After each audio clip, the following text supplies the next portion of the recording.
নিজের স্ব-ইচ্ছায় ওনাকে air ambulance দিয়ে সহায়তা করার জন্য আগ্রহ প্রকাশ করেছিলেন। তাদের যে সহমর্মিতা তারই প্রকাশ ঘটিয়েছেন এবং তারা সেটি বিনা পয়সায় তারা তাদের এই এয়ার অ্যাম্বুলেন্সের সেবা দিয়েছেন। ওনার মায়ের চিকিৎসার জন্য যে ভূমিকা রেখেছেন এবং যেভাবে সময় দিয়েছেন সেজন্য বাংলাদেশ জাতীয়তাবাদী দল এবং পক্ষ থেকে আমরা জনাব তারেক রহমানের প্রতি কৃতজ্ঞতা জানাই, অভিনন্দন জানাই, সংগ্রামী শুভেচ্ছা জানাই এবং সর্বোপরি দলের মহাসচিব সহ বাংলাদেশ জাতীয়তাবাদী দলের স্থায়ী কমিটি সহ সর্বস্তরের নেতৃবৃন্দ যে ধরনের মানসিকভাবে ওনাকে সুস্থ রাখার জন্য ওনার প্রতি যে আনুগত্য শুধু নয়, ওনাকে যাতে সুস্থ থাকে সেই জন্য তাকে উৎসাহ দিয়েছেন, দোয়া করেছেন।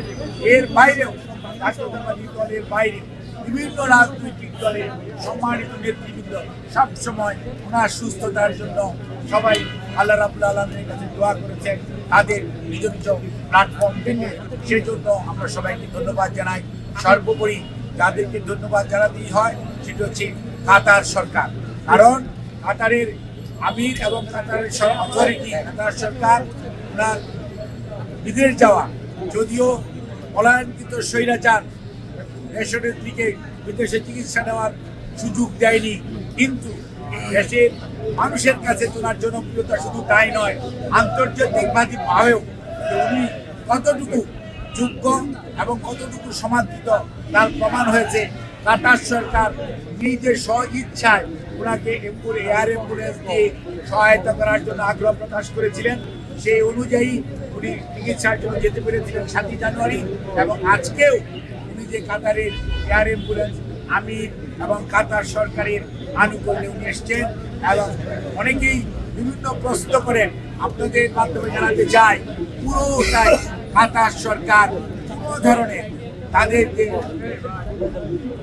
দেশনেত্রী বেগম খালেদা জিয়া পরিবার, শহীদ রাষ্ট্রপতি জিয়াউর রহমানের সাথে তাদের যে সম্পর্ক, জনাব তারেক রহমানের সাথে তাদের যে সম্পর্ক, তারই কারণে বিএনপির প্রতি এবং বিএনপি শুধু নয় বাংলাদেশের প্রতি তাদের যে সহমর্মিতা তারই প্রকাশ ঘটিয়েছেন এবং তারা সেটি বিনা পয়সায় তারা তাদের এই এয়ার অ্যাম্বুলেন্সের সেবা দিয়েছেন। খালি অ্যাম্বুলেন্স দেয়নি, এয়ার অ্যাম্বুলেন্সের মধ্যে এভিয়েশন মেডিসিন যেটা, সেটার রাজকীয় যে অবস্থান, সেখানে যে চিকিৎসক এবং সেখানে নার্স থাকা উচিত, ওনারা সবাই সেই অ্যাম্বুলেন্সে থাকেন। আর আমরা যাওয়ার সময় আমাদের এই চিকিৎসকরাও ম্যাডামের সাথে গিয়েছিলেন। আজকেও অনেকেই ম্যাডামের সাথে ওখানে এসছেন। ওখানে প্রফেসর ডক্টর পেট্রিক কেনেডি, উনি হেপাটোলজি, স্বনামধন্য hepatology, professor doctor Jennifer cross nephrology, professor doctor Stephanie Barrett, উনি একজন রিউমাটোলজি এবং প্রফেসর এপি গ্যাট শর্মা, উনি একজন plastic surgeon, professor gold Smith, উনি একজন ইন্টেন্সিভিস্ট অর্থাৎ, এবং ক্রিস ম্যানন, উনি একজন হেপাটোবিলিয়ারি সার্জন এবং ট্রান্সপ্ল্যান্ট সার্জন, এবং তাদের সবার সমন্বয়ে এবং জন হপকিন্সে 3 জন চিকিৎসক আছেন, doctor John Hamilton, doctor Hamid Rab, doctor Christo Georgiadis এবং আপনার মাউন্ট সিরাইয়ের ডক্টর হাবিবুর রহমান লুলু। আমাদের এই ডাক্তার সাহেবদের নাম আমি আগেই বলেছি, সিদ্দিকী ভাই, শাহাবুদ্দিন ভাই, নুরুদ্দিন ভাই, জাফর ইকবাল, তারপরে আল মামুন এবং শামসুল আরিফিন এবং মহসিন, ইনাদের সমন্বয়ে কিন্তু ওখানেও চিকিৎসা হয়েছে। ভার্চুয়ালি ওনারা এখান থেকে যোগ দিয়েছেন, আমেরিকা থেকে পার্টিসিপেট করেছেন। কাজেই চিকিৎসা পরবর্তীতে ওনার শারীরিক অবস্থা আলহামদুলিল্লাহ অনেকটুকু উনি সুস্থ আছেন এবং মানসিকভাবেও উনি অনেক স্টেবল আছেন। আপনারা ওনার সুস্থতার জন্য দোয়া করবেন এবং আমরা দেশবাসীর কাছে আবারও কৃতজ্ঞতা জানাই।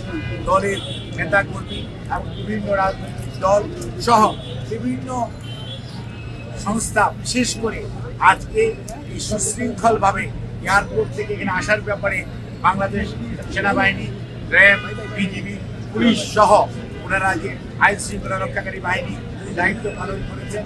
সর্বোপরি আপনারা সাংবাদিকরা ওনার অসুস্থতার সেই আজকে 2020-এর 25শে মার্চের কথা যদি মনে করেন, যেই দিন ওনাকে সেই মেডিকেল বিশ্ববিদ্যালয় থেকে ছুটি দেওয়া মানে বাসায় গৃহান্তরীণ রাখার জন্য আনা হয়েছিল, ওখান থেকে শুরু করে আপনারা যে দায়িত্ব পালন করেছেন এবং আপনাদের মাধ্যমে দেশের মানুষের কাছে আন্তর্জাতিক পর্যায়ে এবং বাংলাদেশ আভ্যন্তরীণভাবে যে ওনার শারীরিক সুস্থতা অগ্রগতি সম্পর্কে মানুষকে জানিয়েছেন, সেজন্য সাংবাদিকদের প্রতি ম্যাডাম আপনাদেরকে কৃতজ্ঞতা জানিয়েছেন।